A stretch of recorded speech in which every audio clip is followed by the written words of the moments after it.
What is one of the strangest things that has ever happened to you? Well, let me just say this before we go on. This is chapter 19. I want to clean up chapter 18 a minute. I left something out. My aunt and my uncle on my father's side used to take my family, my mother, father, and my brother, into their home for the summer, about 4 or 5 summers up in Brewster, New York. They opened their homes to us, and we spent the summers there. And this was a wonderful, they were very kind, and that being part of that whole building the house and sitting around with all your relatives, it was just a wonderful thing. And without them, we would have never been up there. We've been in the Bronx. But for the summer, we'd go up there, and she would open her hearts to us, and and of course my uncle, he was a tough guy. He ran everything, and I'm sure he was the one that gave the okay to have us there because hey, I wasn't easy. No, no, no, no, no. In fact, if the shoe was on the other foot, I would say, hey, I don't want that girl. But that, hey, what can I tell you? They were very kind people. All right, let's go on to the new thing, strange things. Well, I remember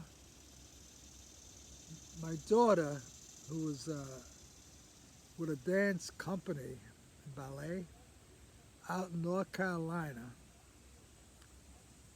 and they had an accident.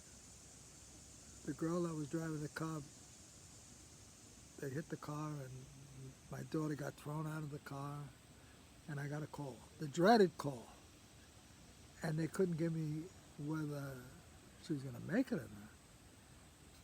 So my wife and I, we just jumped in the car and went. And as we went, we tried to get updates, and nobody could give us anything good. And finally, we got there and to the ICU, and there she was, hooked up to a respirator because they punctured her lung. She had multiple broken bones and ligaments stretched out, torn, and she was in bad shape. But when I saw her, I knew she was going to make it. I don't know, I just felt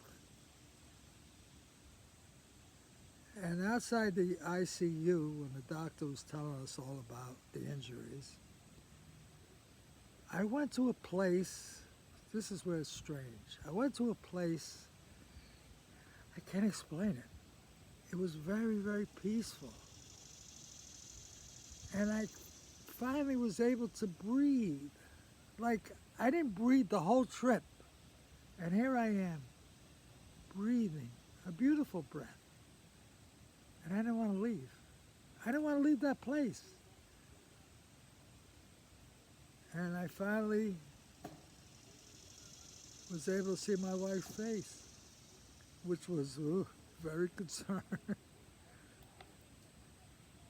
I don't know where I went, but I slid down the wall when the doctor was talking to me. I slid down the wall when he said everything was be all right, and I found that place. It was very strange, but yeah, that was something. Oh, another time when we were working 7 days a week for Western Electric, we make a lot of money, overtime.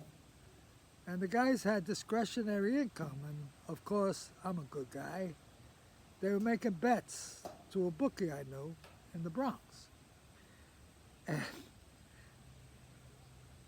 I would take the winnings, I would take the losses to the butcher once a week or pick up winnings once a week.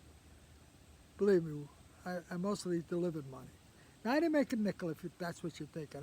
I just did it because they didn't know anybody. I knew some people. I said, I'll do it. And this bookie was at a butcher shop. And I would go there, but there was a funny time. I went there, and there were two police officers there. So I ordered 3 pounds of chopped meat. And the guy looked, what the hell are you doing? What do you order? I was looking, no, don't worry. It's okay. So anyway, there was one guy, he didn't never bet. I says, come on, this thing called beginner's luck. I says, make a bet, and he bet a couple of horses. I told him what he had to do. So the next day, I look at the paper, at the finishing, where they finished, and one of the horses that he had, instead of a place, it said DNF. And the other horse, it had refused. So I called my uncle who worked at the track. I said, what's DNF? Oh, that's did not finish. I said, I didn't think they had a choice. He said, no. He came up, didn't finish the race. And what about refused? He says he refused to leave the starting gate. I said, did the guy get his money back? He said, no. There's no money back with that.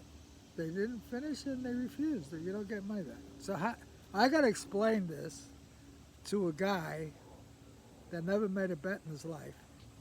I hope he never makes a bet in his whole life, because I've never seen that. And that was a very strange thing. And you got to know me. I'm the worst. I don't want to bet on horses, because when I do, something happens. They either limp. I'll tell you one story. Breeders' Cup. That's the best horses in the world. My horse is neck and neck coming into the final stretch. Neck and neck. Right at the finish line, the crowd lets out like a big, oh! You know what it was? I knew it was my horse. He jumped his shadow. My brother was with me, and he says, I've never seen that happen before. He says, you are bad luck. And one other time I took my son to Saratoga, and my horse is leading, and they go around, and all of a sudden he disappears. And sure enough, he went down, and the ambulance had to come, and they took him off. Oh, man, I can't bet on a horse. I kill him. And one more quickie. We were out all night, a couple of my friends, and we were going to go to an all-night diner in the Bronx, and to meet a couple of other guys that were out all night. But I had a funny feeling. I said, no, you know what? I'm tired. Let me off. So they dropped me off, and I heard, and not too long after when they left me off, I hear this ambulance, I hear all kinds of, and it turns out that the car I would have been in was broadsided by somebody else, went through an intersection and hit them, and both my friends were seriously injured. They had to take out a spleen to stop the bleeding, and the other one had multiple broken bones, shoulder was broken. I would have been in that car. And it was strange, that feeling that came on me. I said, no, I'm not going to go. So anyway, that's it. I'm under 10 minutes. I'll see you later.